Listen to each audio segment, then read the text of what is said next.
The concubines boot camp as the fourth wife in this mansion. I took inventory, the waffler, bedridden with indecision the love fool, starry-eyed over deadbeat men the manstealer, expert in velvet-clawed schemes. Time for their extreme makeover. To the waffler. Tossing medicine vials like dice, decision-making therapy starts now. You'll walk 10,000 steps daily, chasing squirrels counts as cardio. To the love fool sighing at moonlit portraits, foraging dandelions at dawn builds character. Perfect for contemplating why Mr. Right always owes child support. To the manstealer batting fake lashes, since you adore competing for men. You'll birth heirs until your womb gives out. Consider it your passion project. Sipping jasmine tea. I smiled. Green tea leaves brew best under pressure. Welcome to my channel. If you like this story, please click to subscribe. There are more wonderful stories waiting for you to listen to. Chapter 1. My sister is a princess. But my father said that my sister doesn't have long to live. In order to continue the family's interests, I have to marry into the royal family as a concubine. In the future, when my sister is gone, I will become the official wife. This is a great opportunity for an unloved concubine. But I don't want it. I heard that the prince has several concubines besides my sister. Based on my years of experience in family feuds, my sister ended up in this situation because those concubines framed her. This mansion is full of intrigue. However, my father said, if you marry into the mansion, I will put your mother in the family tree. And in the future, if you give birth to a prince, I will consider elevating your mother to the status of a co-wife. I hesitated. You old man. You're so evil. Aren't you just promising me something you can't deliver? My father rolled his eyes. If you want the young prince to inherit the title, your status can't be too low. He hinted that interests are the foundation for fulfilling promises. This condition made me wildly excited. But out of caution, I asked, why me, and not my other sisters? My father stroked his beard on that day. The prince praised you in front of everyone for being smart, capable, virtuous, and kind-hearted. I get it. That dog of a man doesn't care that his wife is dying. He set his sights on his younger sister-in-law. No doubt. He's a lecher. But I hurriedly clapped hands with my father in a pledge deal. There was no other choice. It was all because my father's conditions were too generous. My mother was a dancer, a mere plaything for my father and his group of pretentious scholars. She nearly died giving birth to me but couldn't even secure the status of a concubine. Even I was raised under the name of the main wife. My mother served the mistress while dancing and entertaining my father. Decades passed. Yet she remained a slave that the literati mistresses could freely give away or sell. My mother didn't love my father. Her entire life was one of forced submission. My father didn't love my mother either. It was all just a charade. But my mother loved me. After serving others during the day, she stayed up late at night sewing clothes and embroidering shoes for me. When the mistress was out, she would secretly pull me into a quiet corner and whisper to me. She often cried and stroked my head, saying, "My child, love is too luxurious for people like us. It is already a blessing from our ancestors if we can live freely and do as we please for our entire lives." She persuaded me to seize every opportunity to study medicine. She didn't know much, only that even the old ancestors in this mansion treated the doctors who came to take their pulse with respect and courtesy. So she hoped that I could change my fate by studying medicine. To this end, she willingly became my guinea pig, often letting me practice medicine on her so that I could learn. I worked hard, studying diligently and making some progress in medicine. Originally, I wanted to be a female court physician.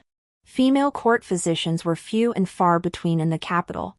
So if I became one, it would definitely be a great honor for my family. Even the head of the household supported my decision. After all, if I succeeded in my studies, I could assist the head of the household in serving the ancestors. And when women from other mansions came to ask for marriage, she would also save face. But all my plans were shattered by my father. Compared to my dreams, political marriage was of utmost importance. For this, he even dared to defy convention and elevate my mother's status.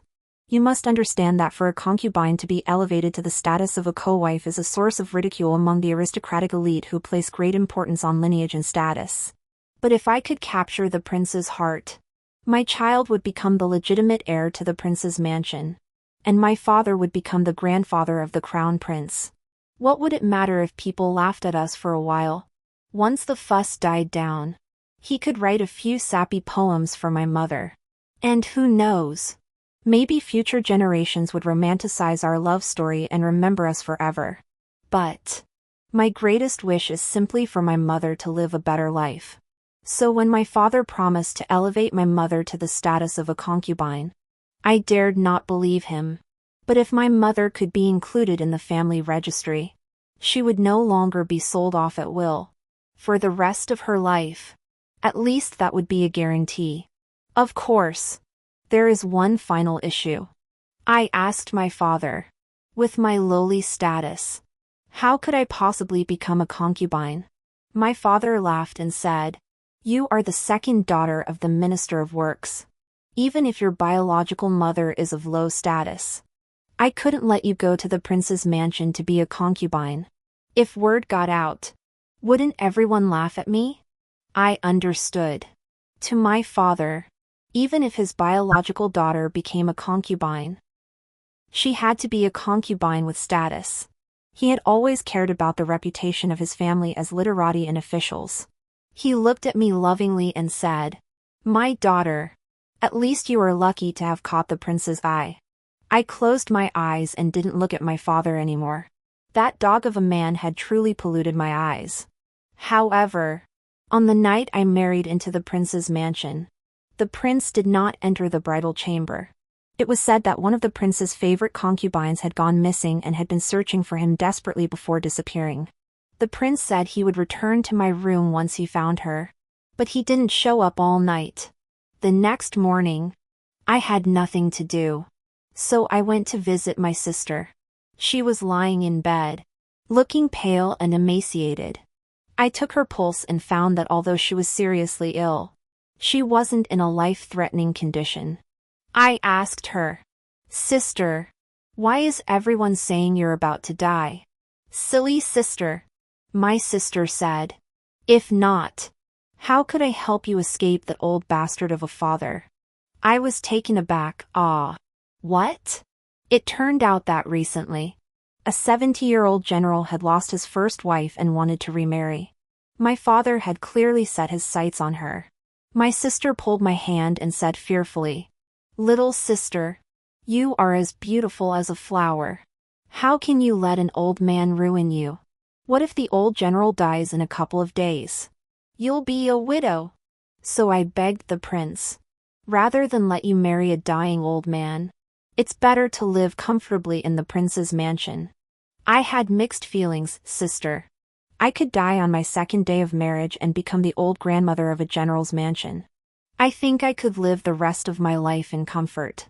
My sister was shocked and speechless. I've ruined everything." I was just about to nod. But just then, the prince walked in. The prince must have heard the words "dead husband," as his hands trembled and he pointed at me, his face pale. I noticed a beautiful woman leaning against him, who must be the concubine who had gone missing last night. I stood up to bow to the prince, but the young concubine suddenly knelt down on the ground. The concubine cried and banged her head on the ground several times. "Sister, it's all my fault. Please don't blame the prince for not accompanying you on his wedding night." Her forehead was red from banging it on the ground, and her eyes, as innocent as a deer's, made her look like the one who had been wronged. My sister heard this and sat up straight in anger. Her face turned red, and she coughed violently, but she was so angry she couldn't speak. I thought, no wonder my sister got sick from her temper. I hurriedly patted my cousin's back to help her calm down while saying calmly, "Sister, you're overthinking it. You worked hard serving the prince last night, you deserve praise." Everyone in the room, including the two concubines who had rushed in, froze. "By the way, what's your name?" I asked her. "Green, Green." She seemed to snap out of it, but grew even more terrified. "Sister, you're not going to sell me to a slave trader, are you?" "No. Please don't. I love the prince deeply and can't bear to leave him. I don't want anything. I just want to stay with the prince for the rest of my life." Even the prince, seeing my cold expression, couldn't help but stand in front of Green. However, the prince felt he was in the wrong last night. I was too harsh. But for my sake, I'll let it go as a minor punishment for the concubine. Before he could finish, I took off my earrings and forced them into Green's hands. I smiled and said, "I have nothing to my name, but these silver earrings with pearls are quite precious. I'll give them to you." Green stared at the silver earrings in her hands, speechless. Everyone in the room was confused. They probably didn't expect me to not engage in a dramatic fight with this little green tea over a man. I reassured her, "I'm not very capable. I only know a few medicinal herbs. I thought that since you served the prince last night, you should drink some fertility soup. If you can get pregnant, it will improve the situation of the mansion's lack of heirs." "Someone, bring the medicine." An old nurse brought in a bowl of blackish medicine. Green Girl was even more frightened and shook her head wildly. "No. I won't drink it. What if it's a potion to make me infertile?" Really? She's acting like someone with a persecution complex. I raised my hand, signaling the nurse to show the medicine residue to everyone.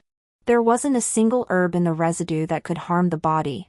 They were all warming and tonifying herbs. Lure couldn't believe it. "How could you be so kind?" I stood up. "Drink it. It is the duty of every woman in this mansion to bear children for the prince." Under the gaze of everyone, Lure had no choice but to swallow the medicine in one gulp. I turned my head and saw that the prince was also staring at me in confusion. I heard from my sister that Green was originally the daughter of a destitute family from Jiangnan. Last year, the prince went to Jiangnan to quell a flood and accidentally fell into the water, where he was saved by Green. The prince was deeply grateful for Green's life-saving deed and intended to take her as a concubine. My sister objected, arguing that as the legitimate daughter of a prominent family, she could not lower herself to become a concubine alongside such a person.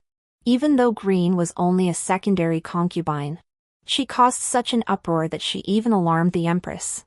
So, the empress issued an order, and Lure was demoted from concubine to maid.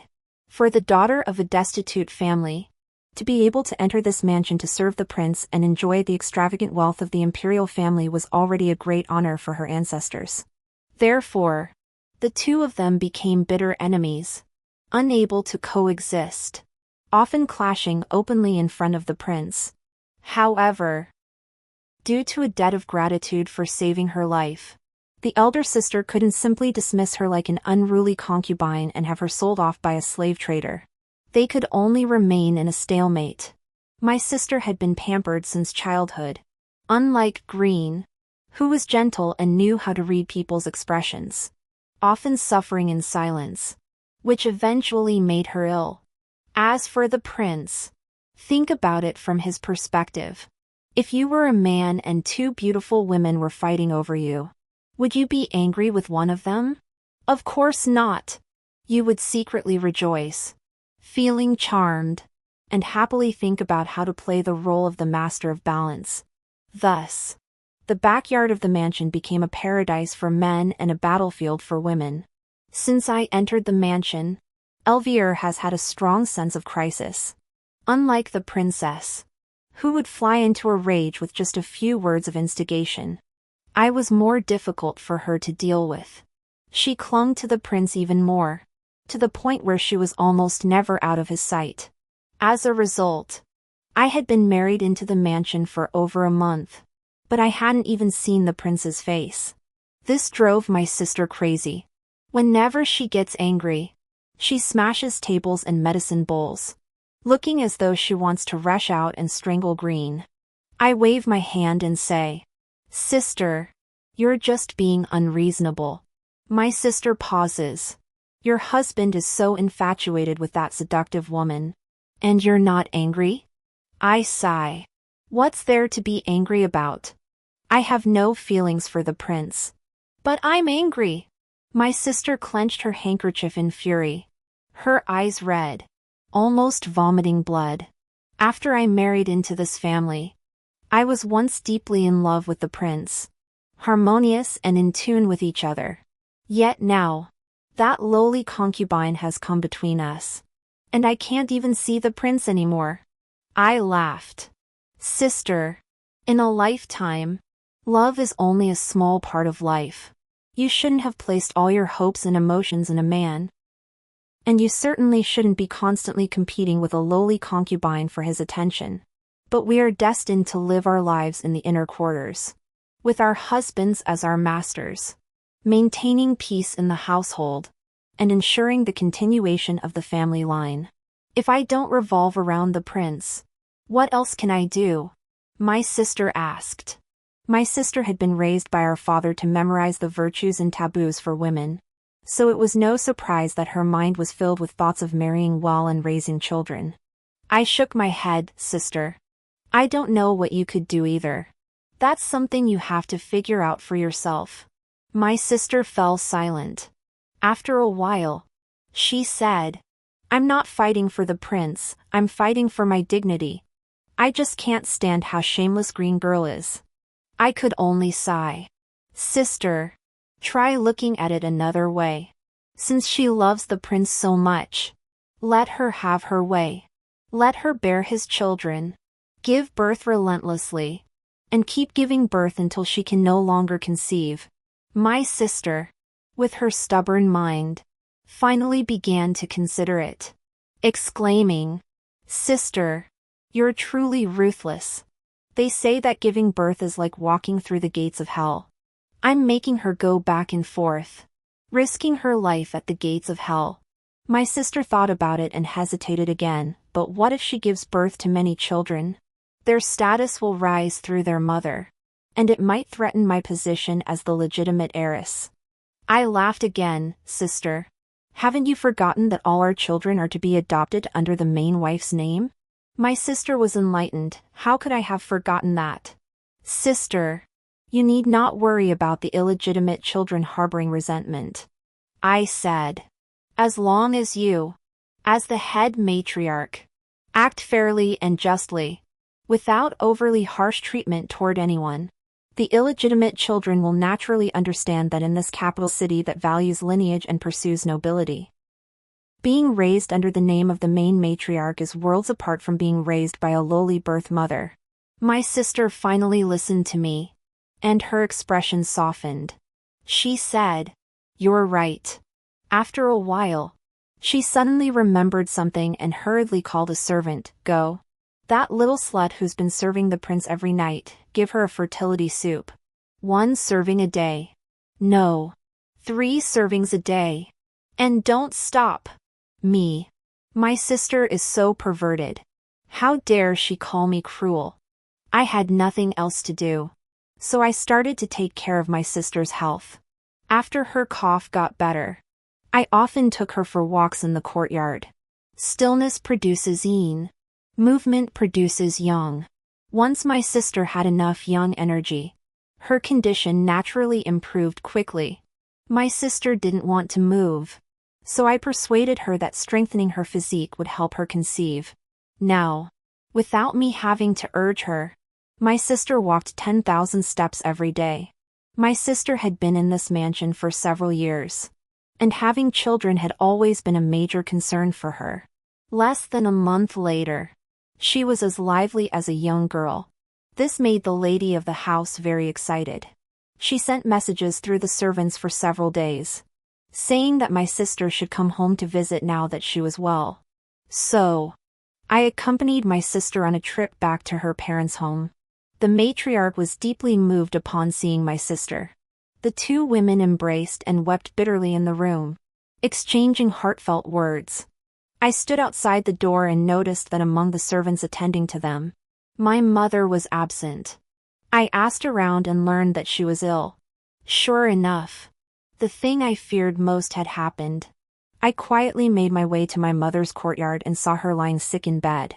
My face turned dark. I was burning with rage and, disregarding the rules of the mansion, forced my way into my father's study. My father seemed to have known I was coming. He was calm and even motioned for me to sit down and poured me a cup of tea. My father said, "Your biological mother is in this state because she refused to take her medicine. You can't blame me." I said, "Just tell my mother that I married into the royal family and will give birth to a prince. But with a biological mother like her, I will never be perfect. For so many years, I was her only hope. She will know what to do next. In this way, after my mother dies, he can have her name added to the family registry and write a few words of mourning, earning himself a reputation for deep affection and loyalty.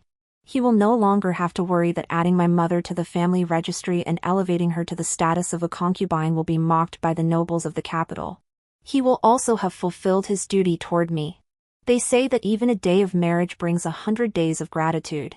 But compared to his respectable position as a civil servant, a plaything in a human life were nothing in his eyes." My father took a sip of tea and said, "If that's how you feel, there's nothing I can do." I laughed coldly and said, "Father, you know I am skilled in medicine. Tell me, if everyone in the prince's mansion dies of poisoning tomorrow and the officials find out that I did it, will our Lin family be implicated? You dare!" My father was so angry that he threw the teacup on the floor. I looked up at him without fear. My father gritted his teeth and looked at me with murder in his eyes. "If you dare to do this, I won't let you leave this house today." I smiled. "Father, I am now a concubine in the prince's mansion and a member of the royal family. A member of the royal family left your house in the morning and died in your mansion at noon. What punishment do you think the authorities will impose on you?" My father was struck speechless, as if hit on the head with a blunt object. He collapsed back into his chair, his face ashen.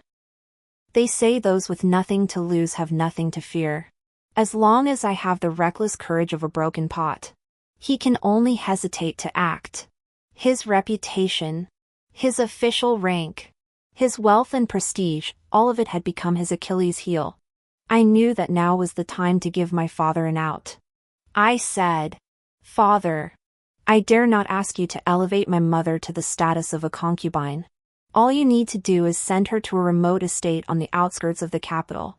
I will find a way to preserve your dignity while ensuring my mother's survival." My father asked suspiciously, "What plan?" I didn't tell him, but my father agreed. On the way back to the mansion, my sister looked at me with worry, wanting to say something but stopping herself several times. I knew she must have heard about my mother from the mistress. I said, "Sister, if you want to say something, just say it." My sister frowned. "My mother said that you saved my life, so she should repay you by taking care of your mother. But she dares not defy my father's wishes, nor can she disobey him. She can only feel guilty toward you." "I know," I said. "I don't blame the mistress. To be fair, the mistress hadn't treated us harshly. The teachings on women's virtue and conduct state that women should not be jealous. So the mistress never mentioned a word about my mother being slept with. She has simply been poisoned by her environment for too long. Her silence, her obedience, her entire life, isn't that a tragedy?" My sister asked me. "Sister, don't lose heart. Your medical skills are exceptional. I'll find excuses to return to my maternal home more often, and you'll surely be able to cure your mother's illness."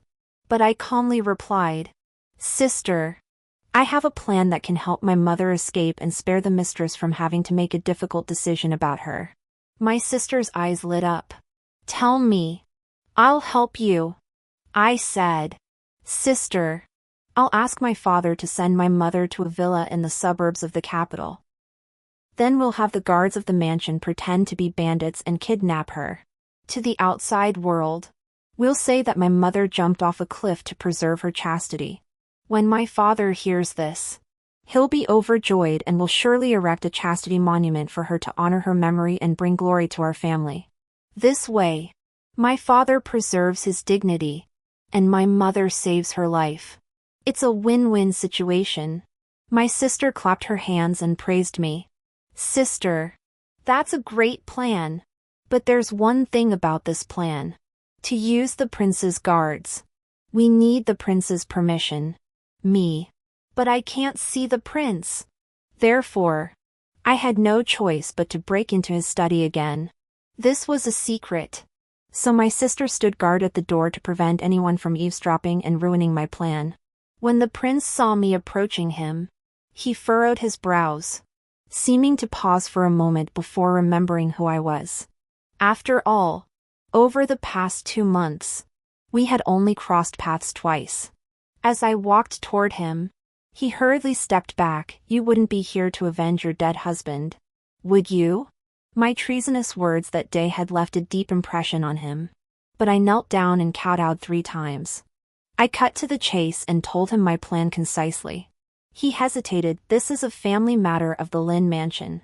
It is not my place to interfere. I understood. My mother was just a mere dancer. In the eyes of these lords, the life and death of a little dancer was no different from that of an ant. Interests. Only real interests could force him to cooperate with me.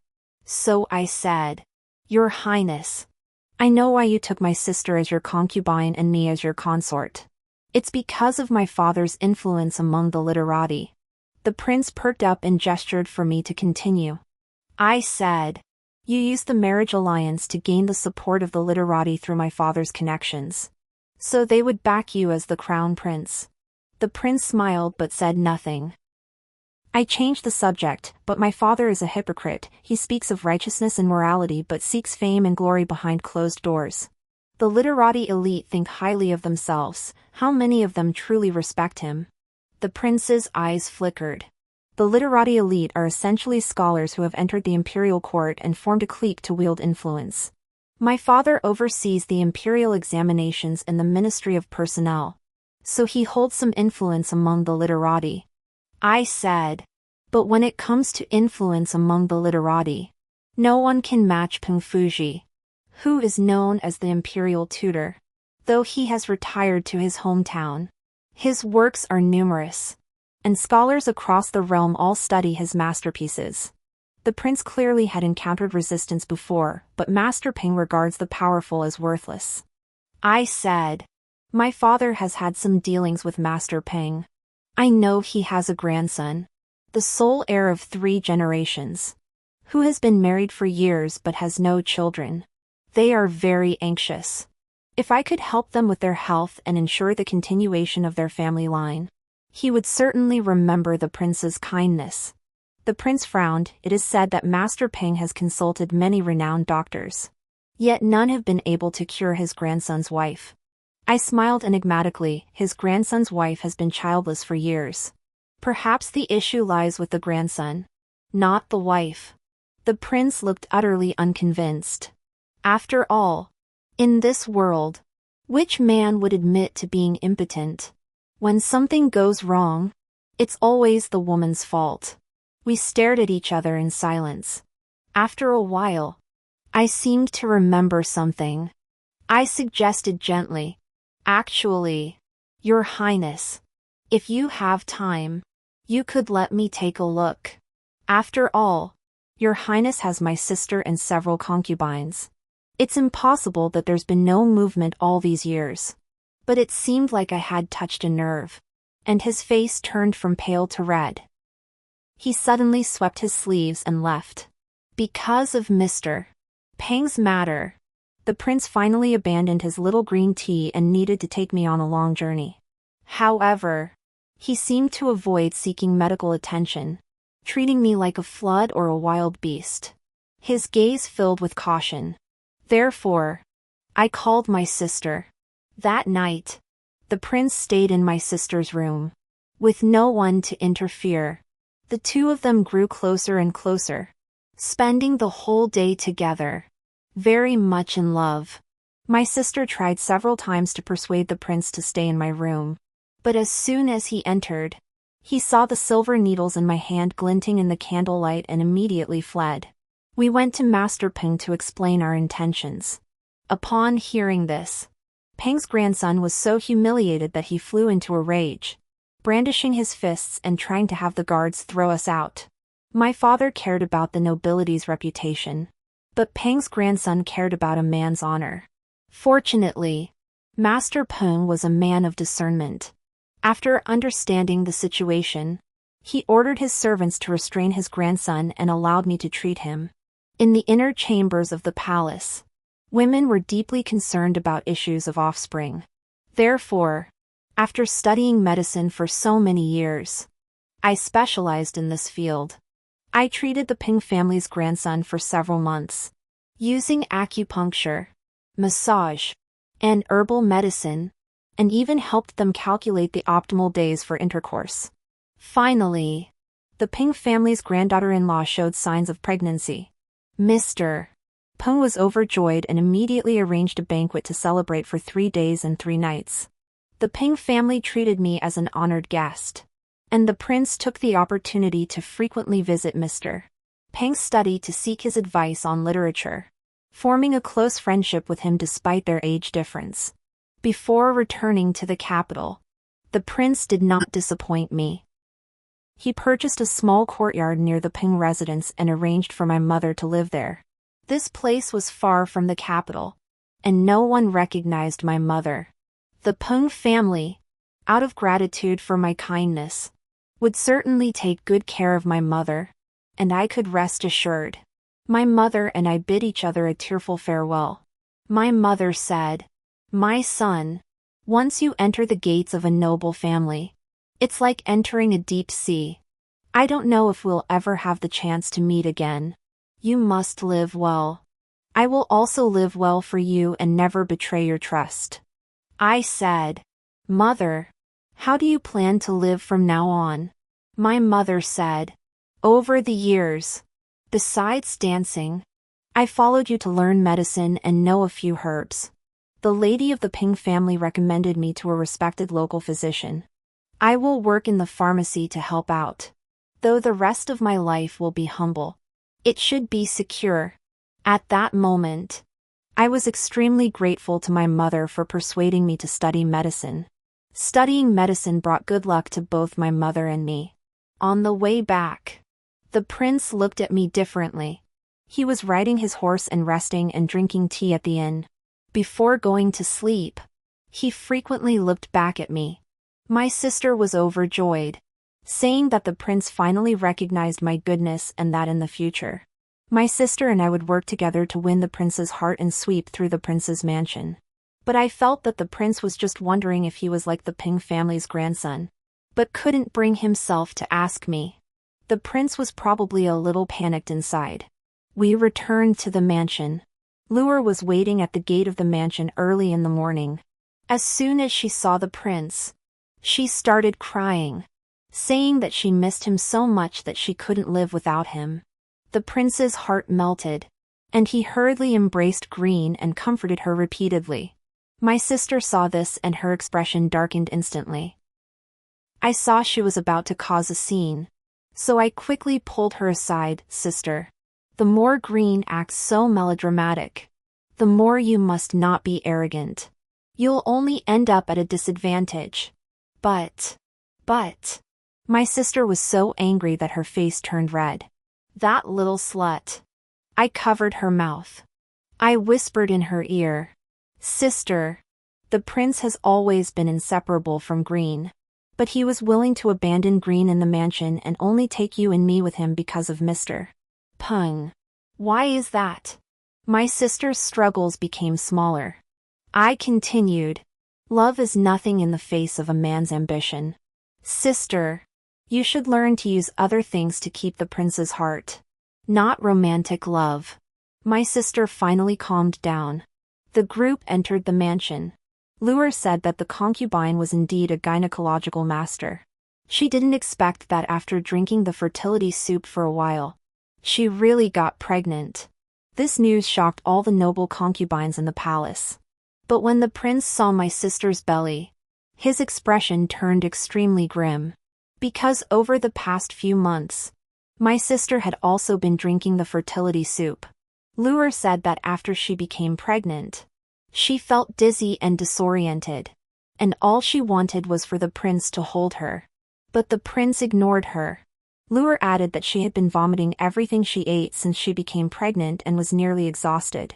She begged the prince to see her, but he refused to meet her. The prince spent his days pacing around my room, restless and irritable, like a ticking time bomb. One day, he couldn't contain himself and asked me, "Is it because I'm?" Before he could finish, my sister walked in. My sister said triumphantly, "Your Highness. See, I named her Green. It's not unfair, is it?" The prince was so angry that he fainted on the spot. When he woke up, he couldn't bear to look at Green.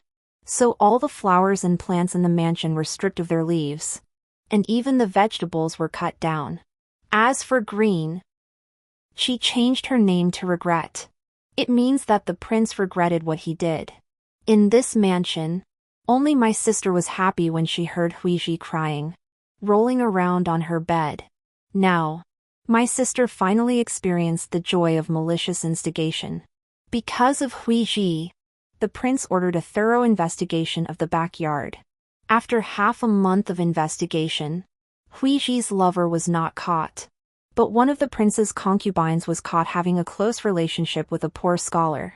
This concubine was named Shishu, and she was the illegitimate daughter of the prefect of Yangzhou. She was deeply in love with the poor scholar. Originally, Shishu was happily waiting for the poor scholar to pass the imperial examination so she could ask his father for his hand in marriage. However, her father heard that she was beautiful and fertile, so he offered her to the prince. Now the poor scholar had gone to the capital to take the imperial examination, and he was so poor that he could only live in a dilapidated temple. Upon hearing this, Jisoo frequently provided him with assistance. Her sister flew into a rage. "How dare you engage in such improper conduct with another man? If someone discovers this, they will accuse you of violating women's virtue, and you will be subjected to the gruesome punishment of being drowned in a pig's cage." Jisoo's eyes filled with tears as she shook her head frantically. "Mistress, I dare not. I only helped him out of kindness for our hometown connection. I have no other intentions." Her sister slammed their letters on the table. "Then what does that line in the letter mean?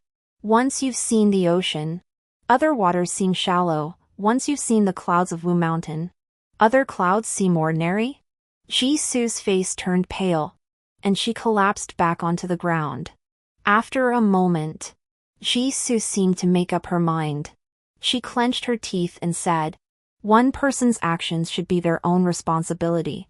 Mistress, please grant me death. But please do not involve the ninth young master." The older sister felt deflated, unable to utter a word. I pulled my sister behind the screen and asked her what was wrong. My sister sighed. "Jisoo has always been honest and diligent, serving me with great care. To execute her like this is truly a pity." Ah, I understood. My sister hated Jisoo for being so infatuated and wanted to scold her into her senses, hoping she would return to the right path. As for the prince's cuckoldry, my elder sister had overlooked it. After all, a man having 3 or 4 wives and sleeping with a dancer is called a playboy. A concubine who can't even see the prince's face, still clinging to her first love, is accused of being unfaithful and dragged off to be drowned in a pig's cage. It's just not fair. My sister was just being soft-hearted. "I came up with a plan, sister. Jisoo is just confused. Think about it. She is the daughter of a prefect. She has lived a life of luxury since childhood. She doesn't know how to make a living. So it's no wonder she was blinded by a few sour poems written by a scholar. My sister asked, "What should we do?" I said, "Let's make her taste the bitterness of life. For example, send her to a side courtyard, cut off her food and clothing, and make her go up the mountain every day to dig 100 or 200 pounds of wild vegetables?" My sister's eyes lit up. "Sister, you're the one." My sister quickly sent her away. But the prince remained oblivious to everything. He probably had already forgotten about Jisoo. The prince had only one thing on his mind. Jisoo's belly was growing larger. And the congratulations for the prince grew louder, causing his face to turn increasingly sullen. Finally, one day, the prince burst into my room. He placed his hands in front of me. "Show me. Am I capable or not?" So I examined him through observation, listening, questioning, and palpation, but found nothing seriously wrong. Perhaps he was simply too preoccupied with the struggle for the crown prince's position, overworking himself with schemes and calculations, leading to a deficiency in vital energy. But I couldn't let Huiji off the hook. This little green tea would only grow more arrogant once she gained power. Upon hearing this, the prince staggered 3 times. From then on, Huiji was completely ignored by the prince. Even though he had once sworn eternal love to Huiji, their feelings were no match for a man's pride. Even if everything was just the prince's own imagination. The prince asked me every day if there was any way to determine whether the child in Huiji's womb was his. I shook my head. I didn't have such supernatural abilities. So the prince decided to wait. Once the child was born, wouldn't it be easy to tell if it looked like him? As for why the prince was waiting, it was because everyone in the capital knew that Huiji had saved his life, and he couldn't punish his savior without evidence. Because of this connection, the prince had more opportunities to meet me. But my sister was puzzled. Why does the prince never stay in my room? Once, she forced him into my room, and we stared at each other. In the end, he fled in embarrassment. He said that whenever he saw me, he couldn't help but think of some unhappy things. I understood. When he saw me, he thought of his own inadequacy. As for Jisoo, I actually admire her a bit. The way her mind works when it comes to love is truly astonishing. She was at the villa, enduring hardships, eating wild vegetables every day, starving to the point of emaciation, her appearance gaunt and haggard. Yet she stubbornly refused to bow to her sister, insisting that it was all her fault and that if punishment was to be meted out, it should be on her alone, and not involve her beloved.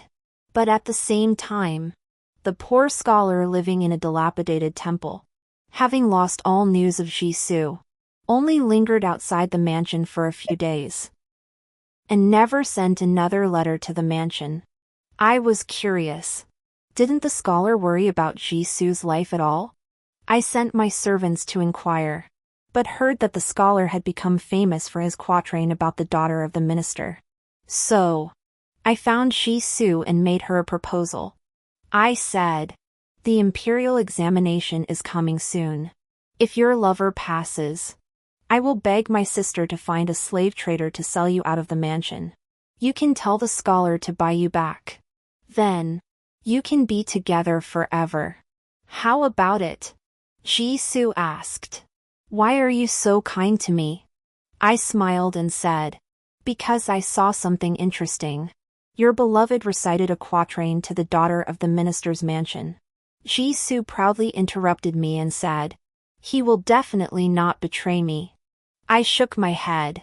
People in love always rush headlong into things. I put her aside for the time being. Because my sister was pregnant. My sister was suffering from severe morning sickness, and the royal mansion was very busy with 2 pregnant women. Several months passed. When the list of successful candidates was announced, the poor scholar had indeed passed the imperial examination. Jisoo was brought back to the royal mansion. She sent a message to the scholar, dressed up carefully, and waited for him to come to the royal mansion to pick her up. But Jisoo sat in the backyard for 7 days without waiting for her top scholar. It turned out that her top scholar had been chosen as a son-in-law by the mansion of a minister and was now dressed in red, riding a white horse and parading through the city. But the bride the top scholar was marrying was not her. All the hardships and suffering Jisoo had endured for that poor scholar turned out to be a joke. I thought she would cry, make a scene, and then hang herself. But she didn't. She silently returned to her sister's side and continued to serve her carefully and thoughtfully. My sister was afraid that she would be unhappy staying in the capital, so she sent her out to inspect the mansion's farmland on her behalf. My sister lay half reclined on a wicker chair, basking in the sun with me under the flowers. She sighed. Men are unreliable, even sows would climb trees. She suddenly remembered something, and her expression grew complicated. I knew she was thinking of the prince. She sighed again. Sister, you're right. I can't entrust my happiness to others. I remained silent. I knew that at that moment. My sister was thinking of Huiji. Now, Huiji, relying on her pregnancy, was causing a scene in the courtyard, crying, screaming, and even threatening to hang herself. Yet the prince hadn't visited her once. And all of this stemmed from the prince's baseless suspicions. Thinking about it, it was all the more ironic. Huiji must have been heartbroken or had caused such a commotion that she gave birth prematurely. The child she bore a striking resemblance to the prince. But the child is frail and sickly, and the wet nurses fear he won't survive. Now, the prince has recalled his deep affection for Green and his guilt toward her has reached its peak. Regret has now resumed her original name and can once again be called Green. The child was sent to be raised under her sister's name. Green wept and knelt outside her sister's door, wailing like someone mourning a death. Sister, please return the child to me. He is the flesh and blood I risked my life to bear. How can you bear to separate us? Mother and child? Wailing and sobbing. My sister found it very headache-inducing.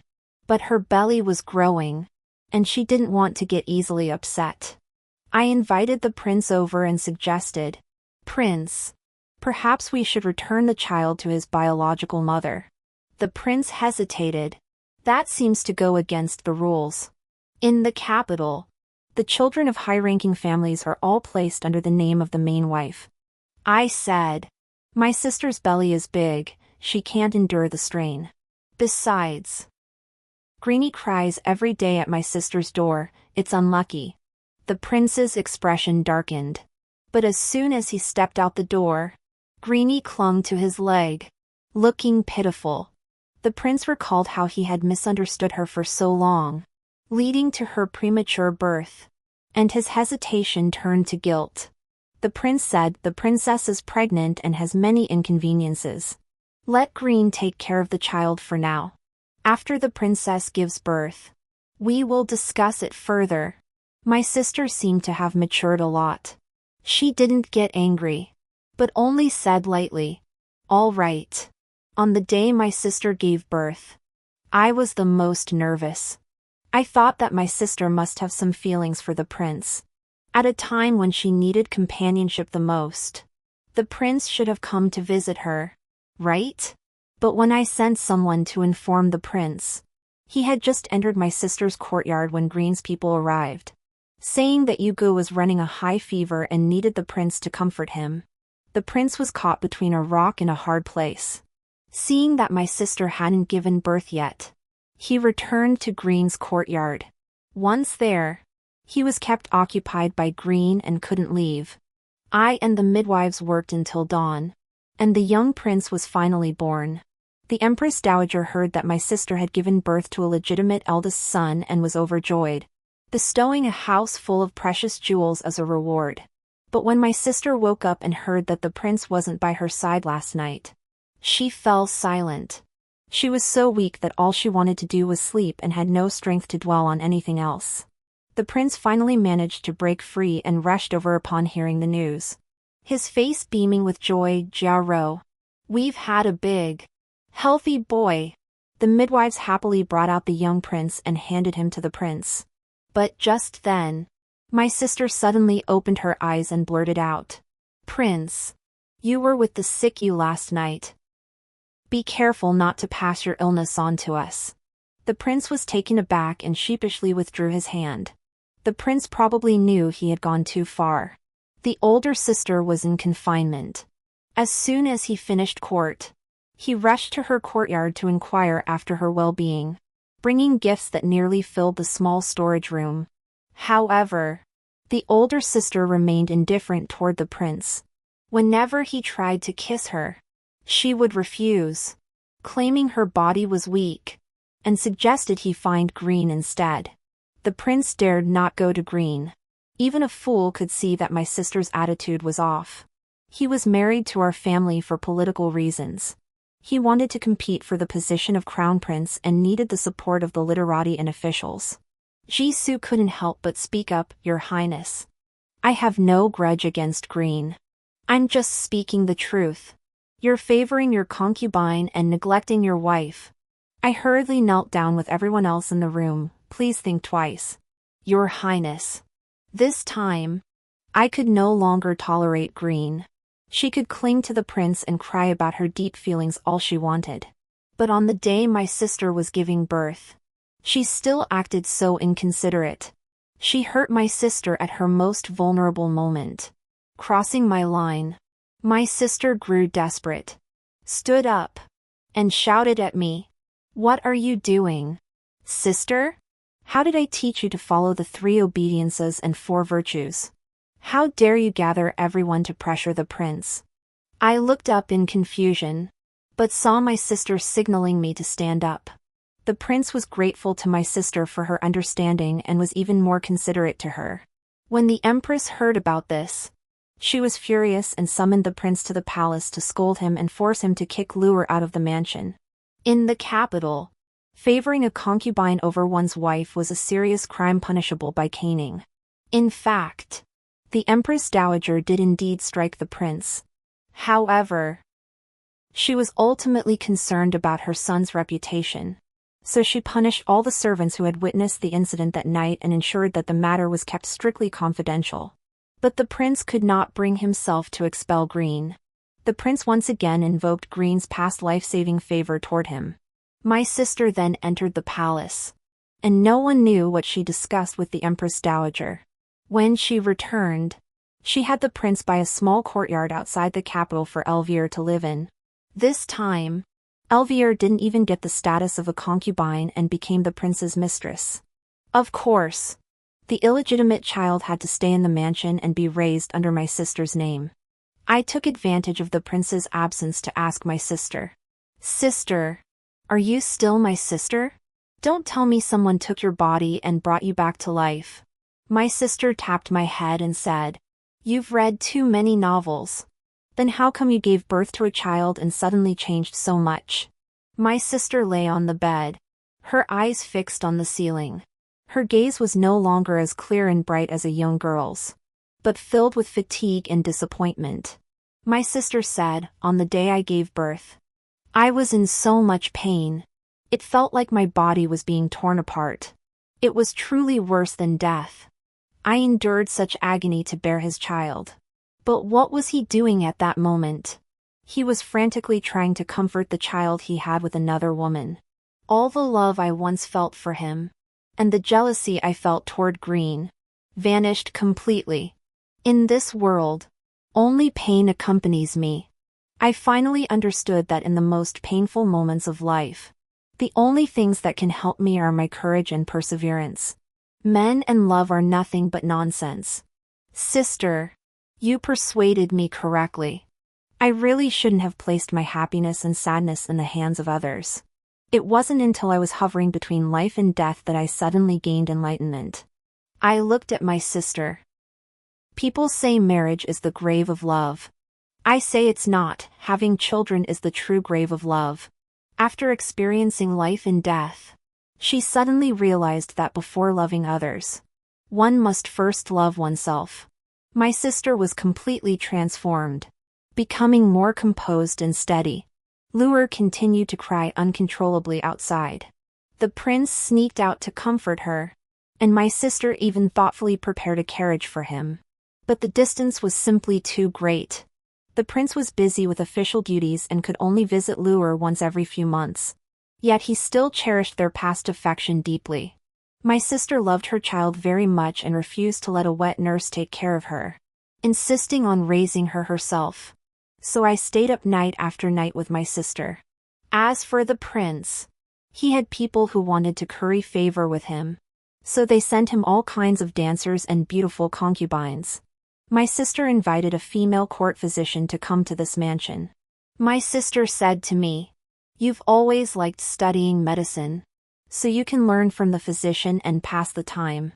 I seized the opportunity and studied with all my might. Even the female physician looked at me with admiration, saying she had never seen anyone as diligent as me, not even when eating. Later, the female physician held my hands and said that such hands should not be confined to the inner chambers but should be used to heal the sick, and that it was a loss for the world that they were wasted here. That winter, a plague suddenly broke out in the capital. Everyone in the capital was terrified, fearing they would be the next to fall ill. But because I had been studying medicine with the female attendant, I had already noticed the signs. Before the epidemic broke out, I used the excuse of asking Mr. Peng to be the tutor for 2 children and left the capital early. Soon after, the capital fell into chaos. Even the imperial palace couldn't be defended, and the emperor was infected with the epidemic. Imperial edicts were posted in the palace, offering the title of a prince of a different surname and a reward of 10,000 taels of gold to anyone who could cure the epidemic. My mother found me and said that the physicians in the city were discussing the epidemic in the capital, hoping that by pooling their knowledge, they might devise a remedy to counter the plague's poison. Such a great disaster could not be averted by a single physician alone. Only by uniting our efforts could we seek a sliver of hope. So I disguised myself and joined the discussions. We worked day and night for half a month and finally compiled the formula. But who would risk their life to present it to the emperor? Some of the physicians were elderly, and others had families to support. Moreover, the formula had not been tested, and no one could guarantee its effectiveness. Traveling to the capital was extremely dangerous, with a high risk of death. I stepped forward. I was a concubine in the prince's mansion, and I knew a female court physician. If I went to the capital, I could ask the prince to take me to see the emperor and present this prescription to the Imperial Medical College, the highest authority on medicine in the country, for discussion and debate. My sister cried and tried to stop me. "Sister, let's just live together. Isn't that good enough?" I refused her. "Sister, our master was right that day. These hands were meant to heal the sick. Even if it's only once in a lifetime, it would be worth it to hear the truth in the morning and die content in the evening." My sister trembled and let go of me. My mother held me back, saying she wouldn't stop me from pursuing my dreams. But she was alone in the world. If she had to die, she would die with me. But I still refused my mother. I told her that the only people I cared about now were her and my sister, and asked her to take good care of my sister for me. With that, I set off for the capital. In fact, I also had selfish motives. As the saying goes, fortune is sought in danger, and I risked my life to go to the capital to pursue my long-delayed dream. I traveled day and night and returned to the prince's mansion, where I found the prince. I knelt before him. I said, "Your Highness, I have a plan. It is a formula discussed by hundreds of doctors in the south, which may cure the epidemic in the capital." The prince heard this and his eyes lit up. He clapped his hands and praised me. "If this formula works, you will save the emperor and the common people. When I ascend the throne smoothly in the future, I will definitely make your sister the empress and you the imperial consort." I shook my head and said, Your Highness, I don't want to be the imperial consort, or even a concubine in this mansion. I have all these skills, but I'm stuck in this mansion with no place to use them. This is not the life I want. The prince was stunned and said, if that's the case, I'll let you be in charge of the imperial physicians at the Imperial Medical Institute. I refused, Prince. I wish to heal the sick and save lives, not be confined to the palace. I also wish to collect medical texts from across the realm, compile them into volumes, and leave them for future generations to study and reference. You. The prince was at a loss for words. This is a man's duty. How can a delicate woman like you? I could not change this man's outdated mindset. So I ceased arguing with him. I pressed my forehead to the ground and said, Your Highness, choose, do you want the prescription? Or do you want to confine me to the inner quarters? The prince naturally chose the former. So I entered the palace to present my strategies while attending to the old emperor. By spring, the epidemic in the capital was finally brought under control. However, the old emperor was already advanced in years. Though his life was spared, his health was ruined, and he could only lie in bed, relying on others for care. The prince had Master Peng to speak on his behalf, so he naturally had the support of the literati. Because of his great contribution in controlling the epidemic, the people were grateful to the prince's mansion, and his reputation reached its peak. So he smoothly became the crown prince and was put in charge of the country. When my sister returned to the capital with her 2 children, I had already packed my bags and was waiting for her at the city gate to bid her farewell. My sister cried, Sister, this is for the best. You've gotten what you wanted. Back then, I never imagined that you only wanted freedom. I cried too. Sister, from now on, you must take care of yourself in the capital. Don't ever let that dog of a man break your heart again. From that day onward, my sister and I took completely different paths. I opened a herbal medicine clinic in the south, gathering many renowned doctors to specialize in treating difficult and mysterious illnesses. My sister, however, was crowned empress in the capital, but I never imagined that 2 years later, my sister would send me a letter, saying that the emperor was gravely ill and requesting my immediate return to the palace to treat him. I rushed back to the palace that night and learned that the emperor had been poisoned by Green. It turned out that Green had been abandoned in the courtyard all these years. Her heart broken, her health deteriorating, and her days numbered. But after all, she had once saved his life. The emperor heard that Green Lady wanted to see him one last time before she died, and he couldn't bear to refuse. So he went to visit her. But Green Lady went mad, saying she was about to die and how could the emperor abandon her in her final moments. After all, they had once loved each other so deeply. After all, the emperor was originally meant to die, and it was she who had saved his life. Great kindness turned to enmity, that was the logic of it. I examined the emperor and spread my hands, saying there was nothing I could do to save him. My sister grabbed me, Sister, the child is still young. I called you back not to treat the emperor, but to ask you to help me protect my son's kingdom. I understood, my sister also needed Ping Fuji's assistance.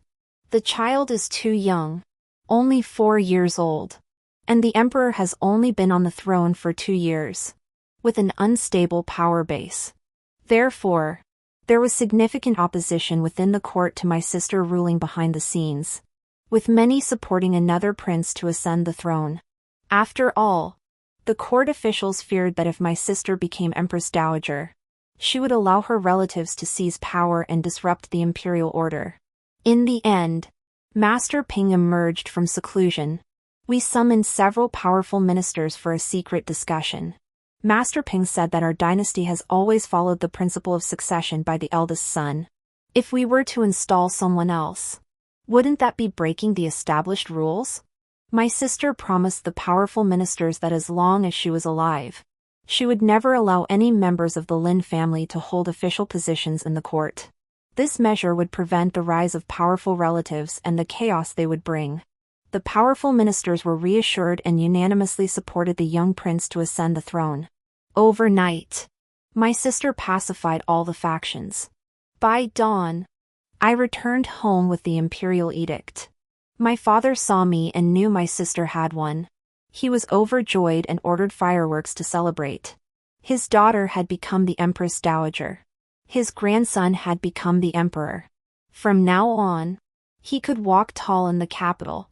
But what I brought was an imperial edict stripping him of his official position.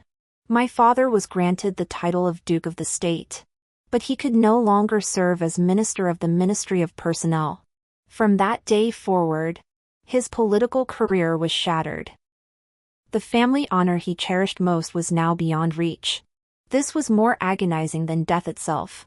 He rushed forward, intending to strike me, but I grabbed his wrist and pushed him back. My father cursed. "You poisonous woman! You two poisonous women! How dare you do this? You dishonor our ancestors!" I laughed. My sister married into the imperial family and gave birth to an heir.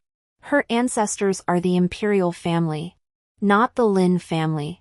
Do you really need a nephew or uncle to threaten your own son's imperial throne? My father nearly fainted from anger. If I had known this, I should have strangled you to death when you were born. I said, "Father, wake up! The heavens have changed."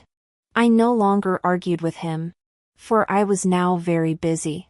After I left, my father fell seriously ill, his health deteriorating greatly, and he stayed confined to his room day and night.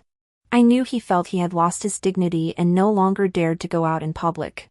My sister ruled behind the scenes for several years before following in the footsteps of Empress Wu Zetian and becoming empress. Seeing that my sister's foundation was secure, I bid her farewell. This time, my sister did not stop me. She said, "Sister, I know you have great ambitions. Go and pursue your dreams." I took my mother and left the capital without looking back. My mother asked me, "Where shall we go next?" I replied, "I have heard that Mr. Jiang places great emphasis on young energy and is renowned for his skill in using pungent and hot herbs. His reputation spreading throughout Sichuan and Shu. Mother, I wish to pay him a visit first." A carriage raced along the official road, kicking up a cloud of yellow sand in its wake. Yet the sky above the capital city was bright and sunny. A beautiful autumn day. End of the story.